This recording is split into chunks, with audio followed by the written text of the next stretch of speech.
Allah itu bakalan memberikan jalan keluar bagi siapapun yang mengakui atau meminta jalan keluar. Mengakui kelemahannya, dikasih jalan keluar. Dikasih kekuatan, dikasih kesabaran. Jadi ibaratnya kayak dia ngeluarin energi negatifnya, diisi dengan energi positif. Dia mengakui, kan tenang mas. Dikeluarin, outputnya ada. Dan dia udah ikhlas mas. Oke. Ini ibarat kayak langkah untuk mencintai diri sendiri, menerima diri. Menerima diri dari A sampai Z. Kemarin saya menerima, ya udah saya menerima bahwa di dalam takdir saya itu ada yang menjadi ojol. Aku nikmati dulu jadi ojol ini sampai di mana Allah bilang aku selesai di ojol dan aku langsung pergi Cukup kemana gitu ya. Iya mas. Makanya kadang ternyata pada saat kita lahir itu semesta tuh sudah memberikan membukakan ini jalan hidupmu tuh seperti dari kelahiran itu. Iya gitu loh. betul mas. Makanya saya tidak percaya lakukan apa yang kamu sukai di dalam hidup agar kamu tidak bosan. Bullshit. Saya nggak percaya mas. Saya nggak percaya itu. Lakukan passionmu supaya kamu bisa enggak, saya nggak percaya. Iya. Lakukan apa yang sudah menjadi bakatmu, kemampuanmu agar kamu bisa melakukan apa yang kamu sukai tanpa halangan apapun. Saya percaya yang itu mas. Karena yang Timothy juga kan bilang kayak gitu. Saya nggak suka trading, saya nggak suka ini, tapi saya suka uang. Saya ngelakuin apapun agar bisa saya berkecimpung dalam uang kayak gitu mas. Banyak. Robert T. Kiyosaki juga kayak gitu. Jim Rohn juga kayak gitu. Semua orang yang kita lihat berhasil di zaman ini, di zaman yang lalu-lalu itu, mereka melakukan apa yang sudah menjadi bakat mereka. Agar mereka bisa melakukan apa yang mereka suka.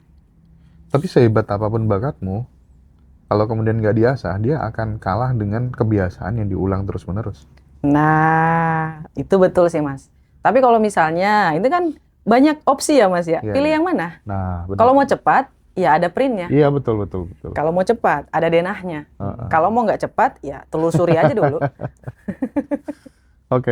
Ji, yang selanjutnya, yang based on kasus, Ji, biar ini jadi pelajaran buat teman-teman semuanya yang punya Oke. masalah-masalah serius Siap. dalam hidup. Kak Roma, Iya. bagaimana cara kita membedakan antara rasa lemah yang wajar dan bentuk penyerahan diri yang justru membuka jalan untuk pertumbuhan? Rasa lemah yang wajar ya mas ya. Manusia itu terlahir itu beda-beda. Takaran emosionalnya mas. Oke. Kecerdasan itu pun ada 3 bukan? Yang pertama adalah IQ, EQ, dan ESQ. Iya. Ada orang yang memang terlahir dengan kecerdasan spiritual. Ada orang yang terlahir dengan kekuatan emosional luar biasa. Dia pintar bersosialisasi. Oke. Kayak gitu. Dan ketika kita memang tidak diciptakan dengan hanya dengan kepintaran, tapi tidak dengan kemampuan sosialisasi, ya tidak masalah kalau kita mengakui dulu. Tidak masalah. Ya, aku introvert. Tapi aku akan belajar bagaimana caranya agar aku bisa bersosialisasi. Tapi masalahnya kebanyakan orang, aku introvert, jadi aku nggak bisa deh ngikut-ngikut seminar kayak gitu. Itu nggak bisa tuh mas. Itu membatasi diri malah Itu ya? membatasi diri. Ibaratnya kayak dia melogoin sesuatu agar dia tidak melakukan hal yang dia tidak mampu. Ibaratnya dia menyerah duluan daripada dia berjuang. Pemalas sih kalau menurut saya mas, orang-orang yang sudah mengkasih label dirinya kayak gitu. Nah, kalau misalnya nih, kan di Ngaji Roso kan banyak kelas, Iya. termasuk kelasnya Kak Roma yang level up tanggal 6 Maret. 6 Maret. Gimana kalau misalnya usia ibu itu, usia bapak itu, usia om itu, dia udah 55 tahun. Dia Tidak udah masalah. 58 tahun.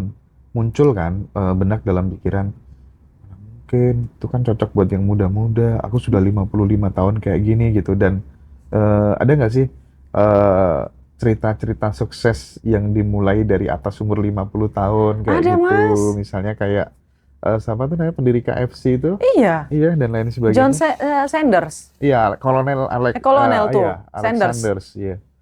Itu dia salah satunya. Terakhir saya baca biografinya tuh mas ya, dia mau bunuh diri tuh. Nah ketika dia mau bunuh diri, dia ngerasa kayak tiba-tiba ada ide gitu loh mas. Enak kali ya kalau ayam dikasih ke tepung atau gimana.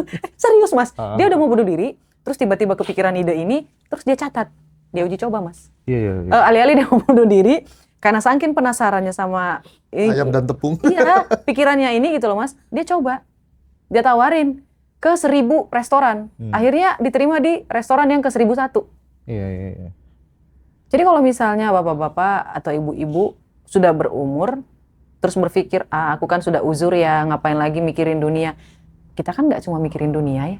Kan kelas ini kan tujuannya untuk bikin kita bahagia, punya teman, punya pemikiran yang lebih baik. Kita udah nggak fokus. Kalau misalnya Bapak Ibu tidak fokus kepada harta benda apa segala macam, ya tidak masalah. Kita fokus untuk berteman, bersosialisasi, membagi ilmu, kayak gitu loh Mas Hendra. Iya, iya, iya. Lebih kepada rasa nyaman nggak sih Iya. Mas? Tapi kita juga sering kan diberi dogma Mas Hendra, apalagi masyarakat Jawa ya. Kita selalu dijejali gini, ketika umurmu sudah 35 ke atas dan Ya. kamu belum bisa mendapatkan apa yang kamu inginkan alias kaya, ya wes takaranmu segitu. Nah akhirnya kan kita sudah, kalau yang sudah menerima doktrin itu ya wes, aku ya wes segini tok, nggak bisa grow up lagi gitu. Itu perkataan siapa ya? Ada di Jawa, bahkan guru ngajiku sempat bilang kayak gitu loh Mas. Itu kayaknya cerminan dari dirinya sendiri nggak sih Mas? Heeh. Jadi menurutku mending gitu deh, seperti yang disampaikan Kak Roma. Jadi pada saat ada orang ngomong kayak gitu, ya kita terinspirasi dari ini aja lah. Komputer tercanggih pun, handphone tercanggih pun, itu kayaknya dibikin cara kerjanya seperti cara kerja pikiran manusia gitu. Aku yakin itu. Karena itu menurutku logika yang paling masuk akal gitu. Iya. Jadi sistem kerjanya komputer yang paling canggih itu niru kecanggihan yang ada dalam dirinya manusia, pikiran manusia gitu. Makanya ketika ada orang ngomong kayak gitu, kalau usiamu 35 tahun udah nggak bisa naik ke Grow, level ya, itu berarti rezekimu takaran. Ya udah kita ini ya udah itu buat kamu aja. Kalau buat aku enggak gitu. Jangan di enter yang kayak gitu. Kita Nah. ngenternya yang Betul, Mas. positif-positif aja kali ya. Betul. Ini kan penting untuk dibedah kali ini, biar Iya. teman-teman Iya. tidak terpaku dengan kalimat itu, akhirnya menjadi sugesti yang melekat pada dirinya. Ya wes, takaranku segini, ngapain aku susah-susah kan gitu Nah, akhirnya. yang repot kan kalau kayak gitu di enter, Aduh, diaminkan, astagfirullah. iya kan? Diterima kan dengan sadar. Kalau kamu habis nabrak kucing, Mm. wow, gimana? Mesti kan hidupmu akan sial gitu kan? Habis Iya, ini kan iya. sial gitu. Nah kalau itu di enter, ya jadi Sial. beneran Bahaya, sial kan? beneran gitu. Sementara di tradisi lain mau dapat rezeki, kan mending kita pakai yang begitu-begitu aja gitu. Kalau aku nabrak kucing, daripada aku yang jatuh, tak tabrak kucingnya, ngapain? Logikanya kan gitu. Iya, Akhirnya iya, kan aku iya. yang selamat, kucingnya yang sial kan gitu. Aku sekarang pengen masuk ke ini deh. Misalnya ada seorang ibu, karena tadi sempat dibahas sama Kak Roma. Jadi aku coba pengen menghadirkan kasus yang real aja gitu. Seorang ibu ini merasa kelelahan merawat anak. Nah, justru pada saat dia bilang, ya Allah, aku lemah. Itu justru si ibu tuh menemukan sebuah kekuatan yang baru gitu. Pada saat mengakui tadi gitu. Iya. Nah, apa yang bisa kita ambil? Moral story dari cerita singkat ini apa kira-kira? Ini baby blues ya Mas ya. Masya Allah. Aku karena belum melahirkan ya Mas ya, aku nggak akan Heeh. menjadi orang yang menggurui ya Mas ya. Iya, iya. Karena aku tidak merasakan apa yang ibu itu rasakan. Tapi ketika dia mengakui, di situ dia mendapatkan kekuatan Mas. Jadi Allah itu bakalan memberikan jalan keluar bagi siapapun yang mengakui atau meminta jalan keluar. Mengakui kelemahannya, dikasih jalan keluar. Dikasih kekuatan, dikasih kesabaran. Jadi ibaratnya kayak dia ngeluarin energi negatifnya, diisi dengan energi positif. Dia mengakui, kan tenang Mas. Dikeluarin, outputnya ada.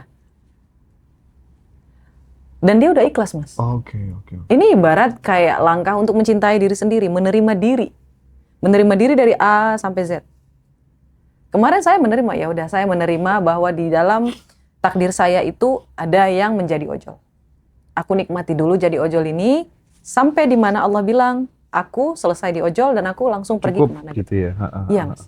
Dan ibu itu dia ngerasa dia mengakui kelemahannya agar dia bisa menemukan jalan gimana caranya untuk menyelesaikan puzzle kelemahannya itu loh Mas. Diakui dulu. Kalau diakui berarti dia tahu dia punya kelemahan itu Mas. Ibarat kalau kita sakit, kita tahu sakit apa, kita tahu mau minum apa. Iya. Kita tahu obatnya apa. Ada orang yang tidak mau mengakui dan dia nggak tahu deh mau ngapain. Oke. Nah, tadi sempat juga dibahas soal identifikasi kelompok yang tanyakan oleh Mas Rozi ya. Bahwa ternyata circle kita itu sangat berpengaruh terhadap jalan hidup kita gitu. Nah, bagaimana kalau kemudian ini ditarik ke misalnya ke adik-adik yang masih mahasiswa gitu. Otomatis anak seusia itu kadang masih dia harus mencoba banyak hal untuk kemudian mengetahui mana sih bakat dan talentaku tuh di mana. Dia harus menemukan sesuatu yang easy, yang enjoy, yang excellent, yang earning gitu kan. Nah, itu tuh sarannya Kak Roma gimana untuk memanfaatkan kelompok-kelompok yang bisa membangun jalan hidupnya yang lebih baik itu apa gitu? Mungkin saran saya agak sedikit ekstrim ya Mas ya. Apa tuh? Saya nggak mau buang waktu. Kalau misalnya saya disuruh kembali untuk menjalani masa jadi mahasiswa, saya tidak akan membuang-buang waktu untuk mencari apa yang saya sukai. Oke. Tapi mencari apa yang membuat saya menjadi lebih baik kemudian. Jadi kayak bertumbuh kayak gitu loh Mas. Bukan mencari apa yang kamu sukai, tapi mencari apa yang membuat kamu bertumbuh. Kalau apa yang kamu sukai, itu kamu benar-benar buang-buang waktu. Karena belum tentu apa yang kamu sukai baik bagimu, dan apa yang tidak kamu sukai tidak baik bagimu. Andai buku yang saya temukan Mas, yang e-book Peta Pikiran, kamu bisa lihat link di bio aku, di situ ada. Untuk mahasiswa apalagi itu bagus banget, kamu nggak buang-buang waktu 10 tahun, 15 tahun, 5 tahun, hanya untuk mencari tahu apa sih kejeniusan kamu tuh. Ada rumusnya Mas. Oke. 2TS dikali 2S. Ada itu rumusnya, menjadi pemenang MP, kayak gitu. Lebih baik lakukan dulu, ya. Kamu lakukan dulu apa yang menjadi bakat kamu. Setelah itu kamu merasa kamu enough, ya, kamu udah punya ground, baru kamu ngelakuin yang itu. Menantang atau apapun yang kamu sukai. Ibaratnya dia udah nyampe garis finish Mas, baru dia mikir lagi, wah garis finishnya mana lagi nih yang mau saya ambil. Kayak gitu loh Mas. Jadi nggak blenger kesana kemari gitu loh Mas, kayak buang-buang waktu kayak gitu loh Mas. Itulah kenapa orang luar negeri mereka jauh lebih sukses cepat daripada kebanyakan kita. Kenapa? Karena mereka itu terfokusnya cepat kayak gitu loh Mas. Kayak orang Korea, orang Cina, mereka itu sudah terarah semua. Kamu harus ngapain, kamu mau ngambil apa, kamu mau apa, titiknya udah pas. Nah setelah mereka selesai, berhasil, udah dapat kerjaan, udah dapat ini, mereka mengganti profesi mereka.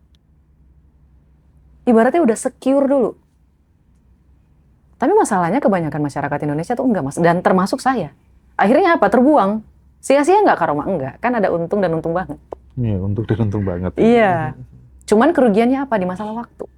Waktu udah nggak bisa dibeli. Mau sekaya apapun manusia nggak bisa beli waktu. Itu sih pendapat saya ya Mas. Iya. Bukan katanya Koendro, ya kan? Andai kata kemudian dia bisa balik lagi ke usia 20 tahun itu, berapapun hartaku akan kukasihkan ke kamu gitu. Nggak tahu beneran apa enggak, tapi paling enggak kan, oh sebegitunya ya orang tuh, waktu itu sangat mahal banget gitu ya. Banget Mas. Nah, soal manifesting, bagaimana menerapkan manifestasi, apapun itu yang pernah dipelajari sama Kak Roma, yang itu bisa membantu atlet-atlet Indonesia, sebut aja misalnya badminton. Kadang ya, ketika kita ngomong soal teknik, soal skill, soal fisik, itu tuh nggak jauh beda kok mereka dengan Cina dan lain sebagainya gitu. Tapi terkadang pada saat kemudian ketemu sama pemain-pemain yang juara dunia misalnya, yang Korea gitu, sekarang kalau ganda putra Korea gitu, ini kadang belum udah kalah mental dan lain sebagainya gitu. Nah, apakah kemudian membuat panggung imajinasi, membuat afirmasi itu tuh bisa sangat berkontribusi dalam konteks atlet tadi gitu. Kok kalah terus ya, nggak pernah naik podium ya, itu tuh gimana Kak Roma? Gimana tuh kalau misalnya dirimu punya adik atau apa yang dia sebagai atlet gitu? Ya kalau misalnya Mas, saya punya adik yang atlet kayak gitu ya Mas ya. Kalau misalnya dia gagal, saya akan bertanya, kamu tuh melihat siapa sebagai guru? Oke, oh. Oke. Kalau misalnya kamu fokus untuk menang, maka kamu juga tidak boleh melewatkan opsi untuk kalah. Kita juga harus belajar dari orang yang gagal, Mas. Karena orang yang gagal ini akan memberitahu di mana dia gagal. Dan orang-orang yang gagal ini memang ditakdirkan untuk menjadi seorang pelatih. Dan ada itu, Mas, ceritanya tuh, bukunya tuh, di mana pelatih yang gagal ini mencetuskan sampai 100 pemenang atlet.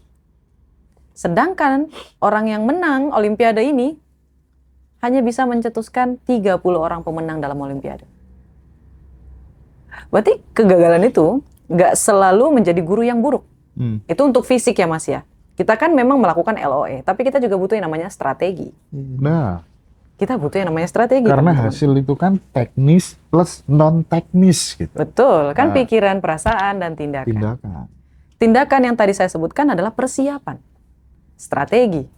Nah, pikiran ini kita harus fokus untuk menang, untuk kita. Terkadang kan orang mau menang hanya gara-gara mau validasi dari orang lain, Mas. Iya. Ini akan memberatkan dia. Dia harus melakukan yang terbaik. Kalau orang ingin menang, dia harus melakukan yang terbaik. Bukan, saya harus menang karena saya ingin menang. Enggak. Kamu harus melakukan yang terbaik supaya kamu menang. Kamu ingin menang, ya kamu melakukan yang terbaik. Jadi di situ-situ aja gitu loh, Mas. Tidak ada orang lain di situ. Kita nggak bisa jadi raja di hidup orang lain. Terus perasaannya itu harus dijaga. Terkadang kan kalau ngomong sama orang yang sudah menang berkali-kali dalam Olimpiade gitu Mas, itu kan jadi apa ya, tekanan bagi salah satu atletnya. Iya. Serius, Mas? Bener. Betul. Ngomong terlalu mendengarkan mereka untuk menuntut, kayak tuntutan dari orang tua, tuntutan dari pelatih, tuntutan dari ini, dari sponsor, dari segala macam, itu bikin dia jadi kayak stres gitu loh Mas. Dan kamu harus punya ciri khas kamu sendiri, harus jadi orang yang unik, agar ini bisa tertutup dan tidak masuk ke dalam kepala kamu. Iya. Tapi aku setuju banget deh. Kalau teman-teman yang mungkin badminton lovers gitu kan tahu yang namanya Viktor Axelsen gitu. Iya. Jadi kenapa dia bisa sekarang dia jarang tanding sih karena cedera dan lain sebagainya. Tapi dia ranking 1 dunia tuh lama banget dan prestasinya luar biasa. Mau All England, mau apapun dia selalu juara. Ternyata dia dulu motivator. Oh, alah. Jadi kalau urusan mental, raja mental, Viktor Axelsen. Masya Nah Allah. makanya kalau misalnya contoh misalnya, kan tadi kita sempat bilang ya bahwa kemudian hasil itu teknis plus non teknis gitu kan. Iya. Betul. Nah, meskipun misalnya kalau di tunggal putri itu ada Grego Mariska Tunjung, ada Putri Kusuma Wardani dan lain-lain, dia melakukan manifestasi, dia melakukan afirmasi gitu. Tapi pada saat kemudian dia mengasah skillnya, dia hanya latihan misalnya ya lawan 1 orang gitu. Sementara An Se-young lawannya itu 3 cowok pada saat latihan. Oke. Ya kan? 3 lawan 1. Ya wajar dong An Se-young jadi juara dunia gitu. Iya. Meskipun kamu manifestasi mau afirmasi kayak apapun juga, ya tetap kalah orang skillnya tindakannya berbeda Beda. kok. Ya nggak Kak Roma? Ini kan orang harus Iya. aware gitu loh. Kita tuh juga harus belajar, Mas. Kan masih ada yang namanya usaha intuisi itu, artinya kita mempersiapkan. Kalau misalnya kita mau jadi juara, ya kita harus lebih hebat daripada kita yang kemarin. Misalnya nih Mas, saya udah mulai buka kelas kayak gitu. Jadi topik ini harus saya upgrade terus-menerus. Nah, Iya. aku tadi bilang, mudah-mudahan Kak Roma nanti mau upgrade materi terus gitu. Iya, gitu loh Mas. Serius aku batin gitu tadi. Iya Mas, itu telepati ya Mas ya. Iya, aku batin gitu loh tadi loh. Karena aku betul, melihat Mas. responnya teman-teman luar biasa. Bagus banget. Amin, Allahumma amin. Saya jadi teringat Mas, kayaknya saya butuh liburan deh. Iya deh, harus dong. Perlu Penting ini. jeda. Iya, waktu jeda kayak gitu. Mungkin nanti di bulan Mei kayaknya Iya. istirahat sebentar. Heeh. Untuk bisa bawain topik baru gitu ya Mas Oh, ya. harus Masya Allah. dong. Itu Mas pengen. Rozi. Iya Kak Roma, Iya. seberapa besar peran keyakinan kita dalam diving semesta Aduh, untuk membuka potensi? Rozi, jangan pertanyaan itu lagi. Coba deh aku aja kalau gitu. Aku pengen langsung yang based Mana on nih? kasus saja ya. Oke. Jadi misalnya ada seorang pebisnis, itu Ya. tiba-tiba dia jatuh bangkrut. Oh, I see. Ya. Bagaimana dia itu bisa menggunakan rasa yang lemah tadi itu Kak Roma? Atau solusinya bagaimana sih? Misalnya dia lagi bener-bener bangkrut supaya ada titik balik untuk membangun bisnis baru yang berkelanjutan, tapi yang based on usaha intuisi aja dulu. Apa gitu. Pertama kali apa yang harus dilakukan gitu. Yang pakai intuisi aja dulu. Misalnya dirimu nih, usaha lagi bener-bener bangkrut, dek ke bawah gitu. Pertama kali yang dilakukan tuh apa? Supaya nggak kehilangan harapan dan bunuh diri. Oh my God, ini pertanyaan dalam banget ya Mas ya. Ngeri. Let me think about it. Kalau saya lempar ke diri saya, segalanya, saya udah punya peta printnya Mas. Oke. Jadi kalau misalnya gimana ya? Saya orangnya optimis parah sih Mas. Saya takutnya ketika saya menjawab dengan gaya saya. Nggak apa-apa dong. Oh jadi gini. Lebih nature kalau gaya Kak Roma. Iya betul. Nah, ini